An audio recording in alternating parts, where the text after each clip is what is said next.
안녕하세요. 만나서 반갑습니다. 역사가 김영준입니다. 한중일 근대사 삼국지 제80부 한풍제 사직을 버리고 열하로 피하다 라는 주제를 가지고 오늘 여러분들과 함께 할까 합니다. 1860년 9월 21일 청군이 팔리교 수비에 실패하고 대패했다는 소식에 베이징의 청 조종은 그야말로 발칵 뒤집히게 됩니다. 이제 청 제국은 더 이상 베이징을 방어할 여력이 없어요. 만약에 이대로 영푸연합군이 진격해온다면은 청해, 황도인, 베이징은 그야말로 속절없이 함락될 위기에 놓여 있었다는 거죠. 어쩌면 청 제국이 여기서 그 명운이 닿을지도 모른다. 라는 그런 이제 위기감이 감돌자 우리 감성군주와 한풍제는 극심한 공포심에 사로잡혀가지고 우왕좌왕하게 됩니다. 이거 어떻게 하지 하는 거죠. 물론 청군 사령관 승경임심은 뭐라고 이제 호언장담하냐면은 폐하 걱정하지 마십시오. 지금 하남 일대에서 10만에 달하는 병력이 근황을 위해서 올라오고 있는 중입니다. 만약에 이 병력만 올라오면은 우리가 수적으로 압도할 수 있으니까 걱정하지 마십시오 하면서 호언장담을 했다는 거예요. 물론 중국 대륙의 동원 능력을 생각해보면은 이것이 아주 헛말은 아닐 거예요. 어느 정도 맞는 말인 것 같긴 한데 근데 이것만 믿고 있기에는 여러모로 불안했다는 거죠. 왜냐면은 어디까지나 나름이지만 나름 정예라고 자부했던 중앙의 팔기군도 도저히 상대가 안 되는 마당에 이 지방의 오합지졸인 노경군 10만 명이 모인다 한들 저 무시무시한 영국과 프랑스군을 어떻게 이기냐 이거죠. 왜냐면 당시 팔기군도 좀 상태가 많이 안 좋게 했는데 지방의 노경군은 상태가 더 안 좋았거든요. 그나마 상태가 좋았던 게 중국번의 상군 단련이 정말 괜찮은 부대였어요, 그게. 자, 그래서 이 팔기군도 안 됐는데 지방 노경군이 무슨 재주로 저걸 이기냐. 10만 모여봤자 다 어중이 떠중이 아니냐, 저거. 더군다나, 설사 뭐 그 병력들을 믿는다 치자. 근데 걔들 언제 오는데 그 10만이나 되는 병력이 결집을 해가지고 베이징까지 북상하는 사이에 이미 베이징이 거덜이 나게 생겼는데 지금 저거를 어떻게 믿냐 이거예요. 사태의 심각성을 깨달은 권신 숙수는 한풍지한테 건의를 합니다. 폐하, 이러실 게 아닙니다. 여름 별궁이 있는 열하로 몸을 피하시는 것이 좋을 것 같습니다. 이 열하가 오늘날 이제 청도라고 불리는 지역인데 여러분들이 알고 계시는 그 열하가 맞아요. 박지원이 가가지고 썼던 열하일기 있잖아요, 그죠? 그 열하일기의 열하가 맞습니다. 거기로 일단 몸을 피하자는 거죠. 숙순의 말인즉 한번 지나간 역사를 돌이켜보십시오. 국난을 맞이해가지고 도망치지 않고 수도에 남아있던 옛 중국의 황제들이 얼마나 비참한 신세가 되었냐 이거죠. 숙수는 이런 부분들을 지적을 한 거예요. 예를 들자면은 북송의 황제였던 휘종과 흠종, 정말 유명한 사건이죠. 정강의 변이라는 사건이잖아요. 금 제국에게 포로로 끌려가지고 결국 만리타국에서 생을 마감했다는 거예요. 명 제국의 마지막 황제 승정지는 자결을 함으로써 비참한 최후를 맞이하게 됐다는 거죠. 한번 지나간 역사를 돌이켜봐라. 그러지 않았느냐 라는 겁니다. 따라서 숙수는 황제가 베이징을 사수하다가 험한 꼴을 당하느니 차라리 잠시 화를 피해가지고 훗날을 도모하는 것이 상책이라고 건의를 했다는 거죠. 실제로 이웃나라 조선의 국왕이었던 선조도 국난을 맞이해가지고 의주까지 피난해서 끝내 종묘사직을 보전을 하지 않았냐 이거죠. 반대로 말하자면 이제 조선의 국왕이었던 인조는 미처 강화도로 도망을 못 간 바람에 남한산성이 고립돼가지고 뭐 결과적으로 삼전도에서 굴욕을 당했잖아요. 그 말고도 중국 역사에서도 이런 사례는 얼마든지 있어요. 뭐 또 예를 들자면은 당 제국 시절에 있었던 현종도 안사의 난을 맞이해가지고 일단 사천지방으로 도망을 쳤죠. 그리고 난 다음에 나중에 이제 다시 세력을 회복해가지고 일단 안사의 난은 진압을 하고 어쨌든 당 제국의 종묘사직을 이어간다는 성공을 하게 됐다는 겁니다. 자, 근데 반대로 만약에 여기서 무모하게 베이징에 남아있다가 황제가 적에게 포로로 잡히려도 한다면은 그거야말로 최악의 대참사요. 정말 청 제국의 종묘사직은 그날 중으로 끝나는 거 아니겠냐라는 거죠.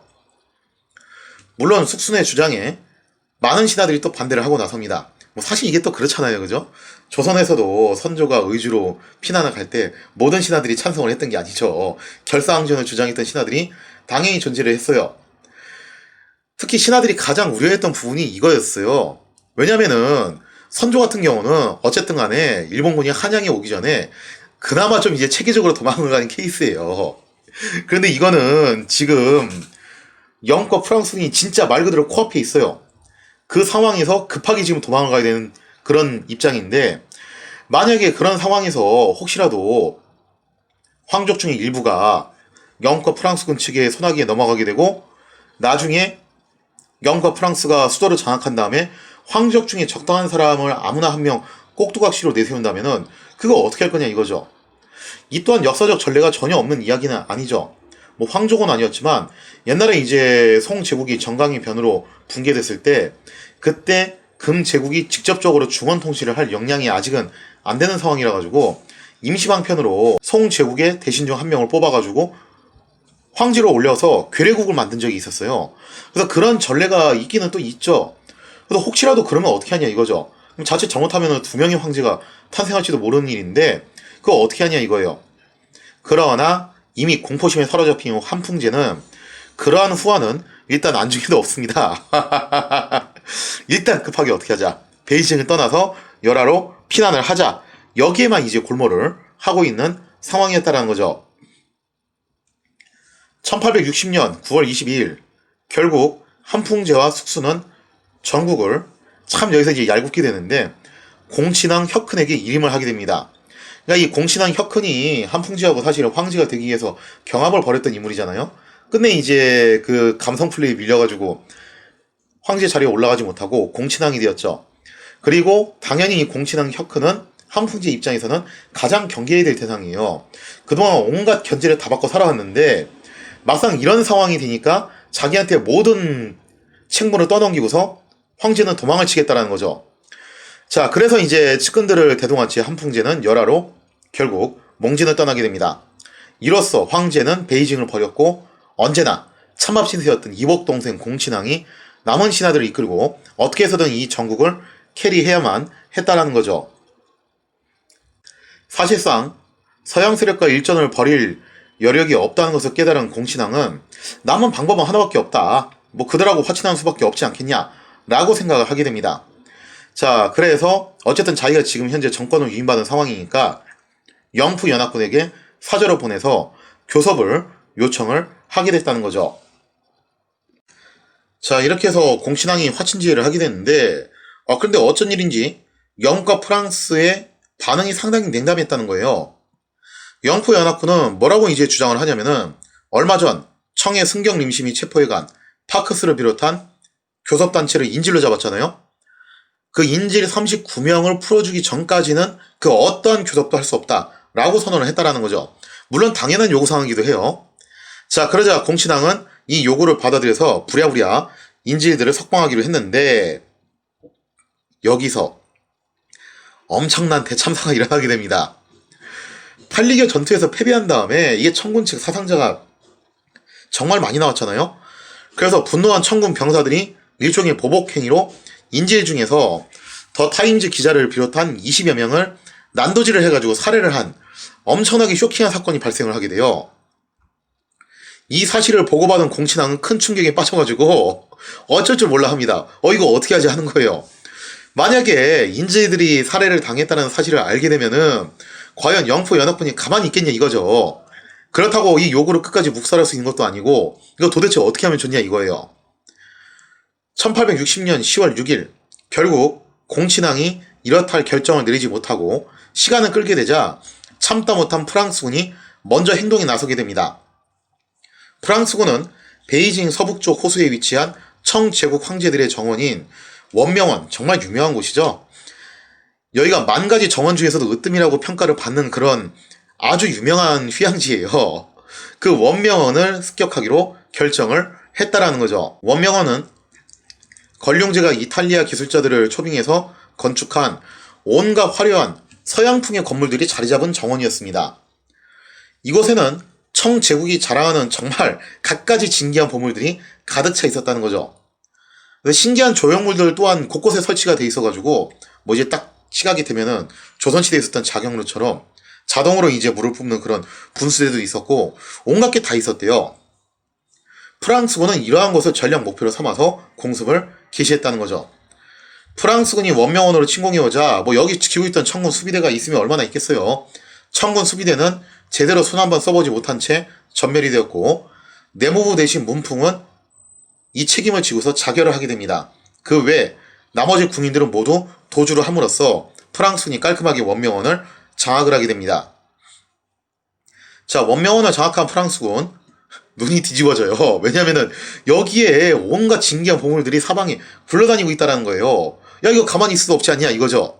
더군다나 문화와 예술을 사랑하는 프랑스인들 아니에요, 그죠? 그러니까 이 문화와 예술을 사랑하는 프랑스인답게 온갖 보물들을 있는 대로 다 털어가기 시작합니다.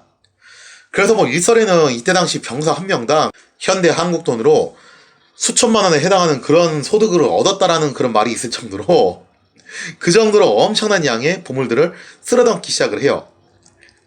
프랑스군이 원명원을 습격했다는 첩보를 받은 영국군이 바로 다음날 원명원에 도착을 합니다. 그리고 여기서 정말 충격적인 광경을 목격한 거예요.